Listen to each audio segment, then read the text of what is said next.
Here, far to the south of the pyramids, in the Valley of the Kings, the discovery of that tomb would stun the world.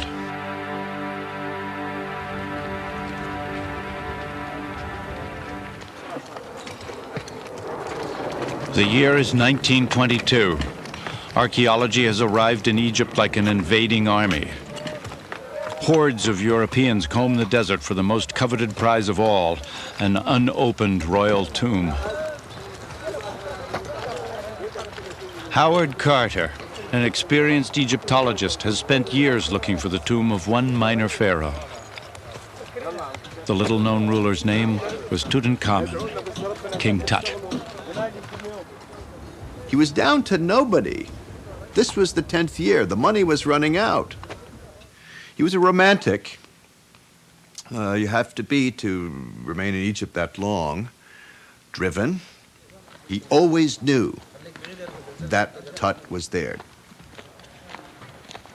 Carter's big break came in the first days of his 6th expedition. He discovered indications of a crypt that lay buried beneath a later pharaoh's tomb, an accident of fate that had kept it hidden from grave robbers for centuries.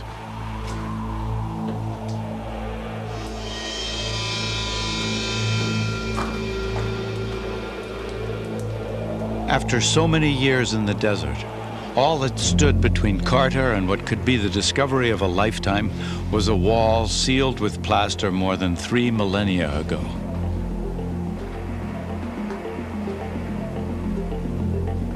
Carter had no intention of letting the finer points of the law slow him down. Without proper authority from the Egyptian officials, he began to chip away at the wall.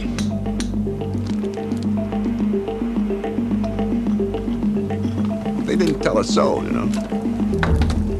And then he opens the thing up and the rush of ancient air comes out and the smell of all of those things in there.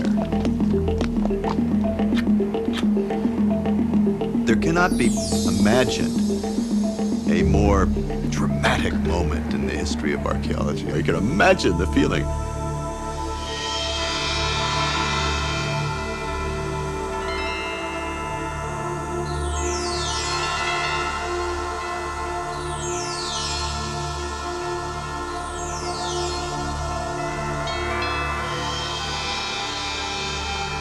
The first thing they saw were these huge ceremonial couches, the ones in the shape of the bull and the tiger, with the inlay of the blue glass still preserved.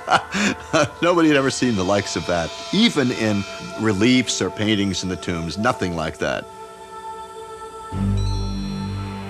When King Tut prepared for eternity, he brought with him all the comforts of home. Baskets and pots, toys and cooking utensils, food and weapons, even clay models of servants to wait on him in death as they had in life.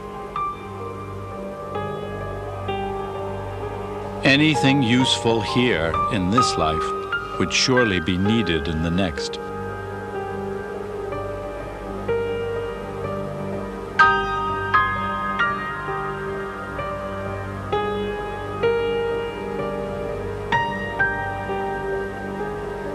But about the king himself, very little is known. Only that he was 18 or 19 when he died and that he had a young wife.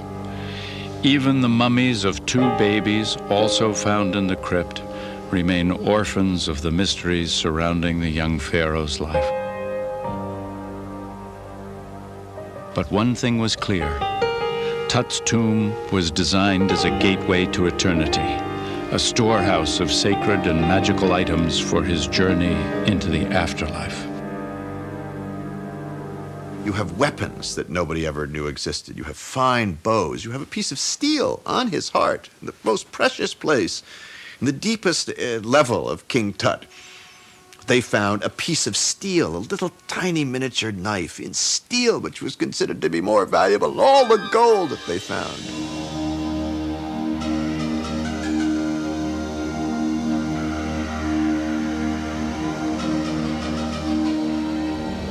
It was in the great nested shrine that the most magnificent treasures and King Tut's mummy were found.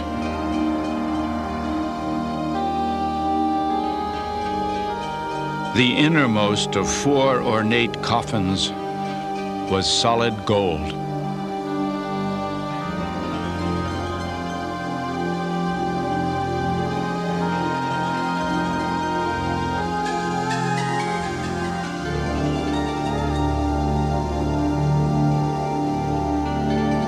But it was not enough to assure Tut's place in eternity. His mummy was shattered as soon as Carter unwrapped it, searching for the king's jewelry.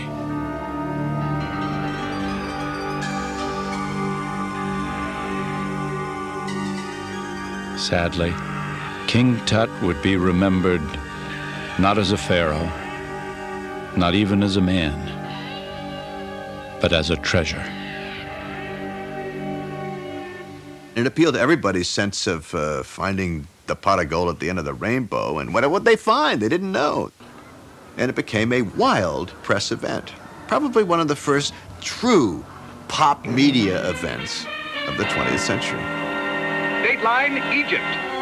In the shadows of the silent Sphinx and the gigantic pyramids that stood as lonely sentinels over the vast stretch of burning sand, an English archaeological expedition headed by a man named Howard Carter sought to uncover the tomb of an ancient Egyptian pharaoh. It was one hell of a news story. I mean, this was top stuff. No treasure, before or since, compares with what Carter had found.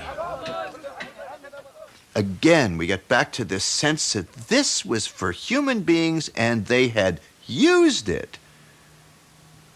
The little tiny toys in this tomb have marks of Tut as a kid having bounced them around. The weapons had been used. Some of the arrows had been, slightly dented. He was out there practicing. That, I think, is the gripping humanity of it.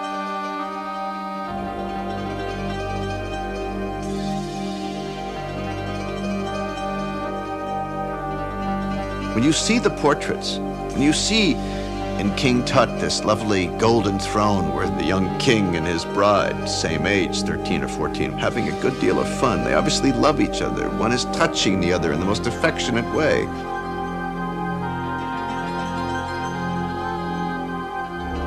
In life, King Tut ruled all of Egypt. In death, he aspired to an eternal life as lavish as the royal court he left behind.